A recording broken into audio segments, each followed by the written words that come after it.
Salut tout le monde, bienvenue sur la chaîne de La Fille du Micro. Aujourd'hui, je donne une formation sur les sacs à main, leur style, leur nom, leur date de création et pourquoi pas le nom de leur créateur. Désormais, vous saurez comment appeler votre sac à main. Allez, à tout de suite. Le sac à main est un accessoire qui permet de transporter divers objets, porte-monnaie, maquillage, clés, pour ne citer que cela. Il peut être composé selon le style d'une grande poche où ranger les objets qui peut elle-même comporter plusieurs autres poches. Dans le monde, le sac à main est presque exclusivement porté par les femmes. Le sac à main pour hommes apparaît périodiquement dans les défilés de mode, mais sans être jamais imposé dans la rue en dehors des milieux sensibles à la mode.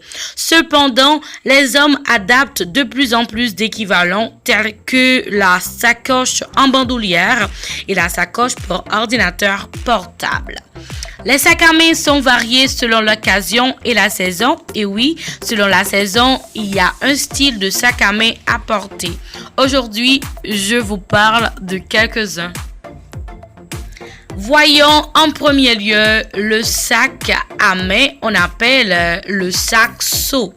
Comme son nom l'indique, il a la forme de seau. Il est raffiné, bien sûr. Il est en haut il est porté en haut par un cordon de serrage avec une seule anse qui se porte à la main ou à l'épaule. Il est très avantageux car il peut loger beaucoup de choses, mais attention, tout peut s'entremêler là-dedans. En 1925, Albert Lancel l'a créé et Louis Vuitton en est l'inventeur. En ce temps, ce sac servait à transporter du champagne. On poursuit avec le sac Cabas, le sac surnommé fourre-tout. Et oui, il est très populaire avec deux anses relativement courtes à porter, soit à la main ou contre soit avec l'anse passée à l'épaule. On l'utilisait pour transporter des provisions. Aujourd'hui, c'est un accessoire à la fois chic et très utilisé car il permet de presque tout emporter sur place. Il a été créé en 1998. Le sac B6 ou encore le sac bandoulière, taillé pour porter en bandoulière et laisser les mains libres. Au Moyen-Âge, c'était un sac en tissu grossier que les moines lorsqu'ils mendiaient, ils portaient ce sac-là sur leur épaule pour voyager à pied. Avec une anse suffisamment longue pour le porter sur l'épaule, il comporte deux compartiments et possède un rabat qui se ferme par un bouton. Le boline doté d'une double anse et d'une fermeture éclaire son allure super chic. En fait, c'est un sac super parfait pour celles qui ont besoin de transporter des trucs un peu encombrants. Certaines versions permettent de le porter à l'épaule. Il y a également le tote bag. Le tote bag, souvent simple sac de toile avec une anse suffisamment grande pour le porter à l'épaule.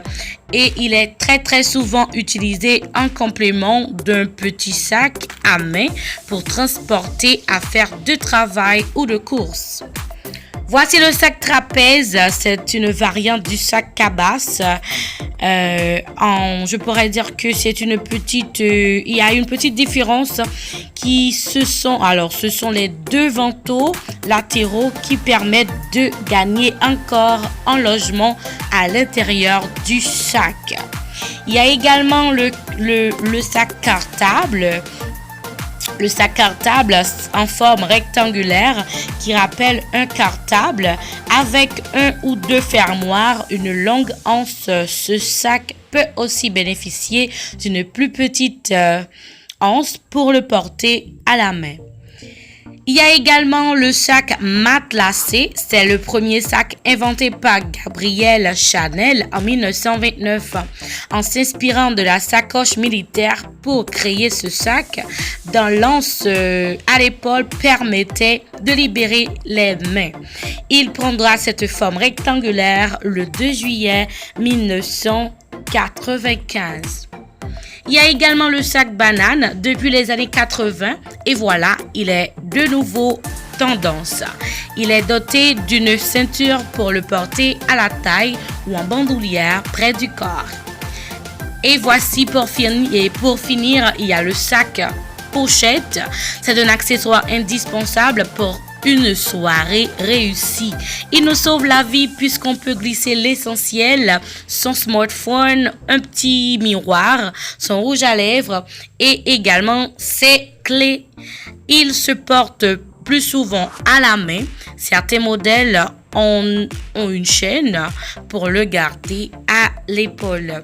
Voici, c'était le nom de quelques sacs à main. Maintenant, vous savez comment les appeler. Lorsque vous irez au magasin, vous n'avez qu'à dire « Vendez-moi un sac à seau » ou « Vendez-moi un sac pochette » selon votre choix.